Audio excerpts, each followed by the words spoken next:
along the way. So I hope you're ready to get started because we're heading into our first play of the episode from By the Blood on Janna. At the start of this play, we see things aren't looking too good for Red Team after a few members get caught in the jungle, setting up the enemy team for a free Baron. While they work on securing it, we see Janna outside the pit, and it's important to note that the longer she waits, the more Nashor shreds their magic resist, which is really important because it gives the support a big boost in damage. After landing the tornado, she swings around and surprises the enemy Nami with a Zephyr, and then she backs up to start another Q that will take them by surprise. Nasus continues to ignore Janna's abilities, thinking she won't be able to do much, but another Zephyr on Sivir plus the Monsoon to push her back says otherwise. She Qs Nasus and then shields herself, autoing Sivir before moving to exhaust Nasus, and she flashes out to let Baron finish the job. The dog tries to run out, but between Baron, the shredded Sats, and one annoying Janna, he goes down as well for the unofficial triple.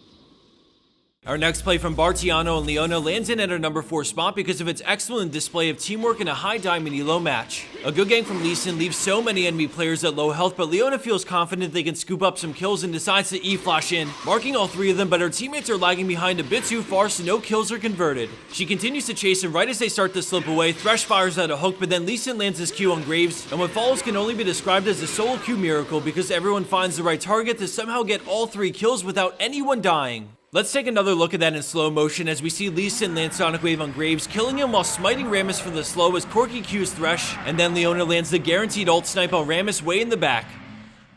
Landing in at 3rd place, we have Level Red on Graves with a monstrous wombo thanks to some good backup from his team. They're currently behind in gold and down 2 in Hib, so when Teemo gets caught, they have to rush over to help. The little guy pops Zanya's, but things are looking pretty hopeless until Orianna's ball gets sent in into a massive shockwave and follow-up burst from Graves' QR. Just like that, the enemy team blinked and all 3 of them are dead with one waiting to revive from GA. Rek'Sai comes up, but Graves is able to take her down with relative ease, but then Nasus chunks his health, so he kites back. Realizing he can't kill either, Nasus decides to retreat, but the red buff slow is just barely enough for Graves to get the penta. So who's the real mastermind behind this play, you ask? Don't be fooled by his cuteness because he's a monster at the core.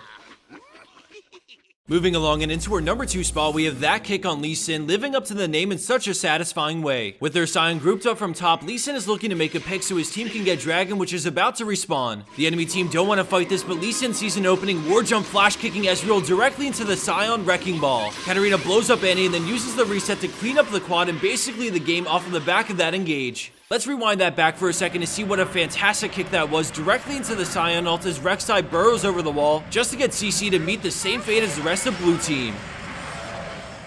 And for our number 1 pro play for this week, we have GR Vol'jin on Blitzcrank, but props to his teammates as well because Blitz without follow-up can't really do all too much. We see Xerath poking them in mid, but then red team collapses as they pull off the ballistic combo to yank Xerath all the way back, chain CCing him while they burst him down. With no cooldowns up, he looks to position for where he's going to be needed next, but he thinks Kalista will go to Braum, but she peels back to get on Vi, so he follows her lead. After the power fist, he notices Kennen is in trouble, so he rushes right over, getting there just in time to block the Braum Q, which would have surely finished him off. Kalista is by his side now, so they get on Braum, and when he flashes, Kalista's auto attack also hits Jinx because of Hurricane, allowing the Ren to slow for Blitzcrank's hook to nab another one. He begins to recall, but then another challenger approaches, so he wastes no time and takes off towards Kalista, avoiding the ult and surviving Sion's Q. Summoner heal goes off, but then Sion decides to flash forward, but between the heal from facing the mountain charges and the potion he had going, Blitzcrank survives Sion's Sunfire Cape and gets away. After some fantastic team fighting, he takes the victory run with Kalista as his team cleans up Sion for the ace.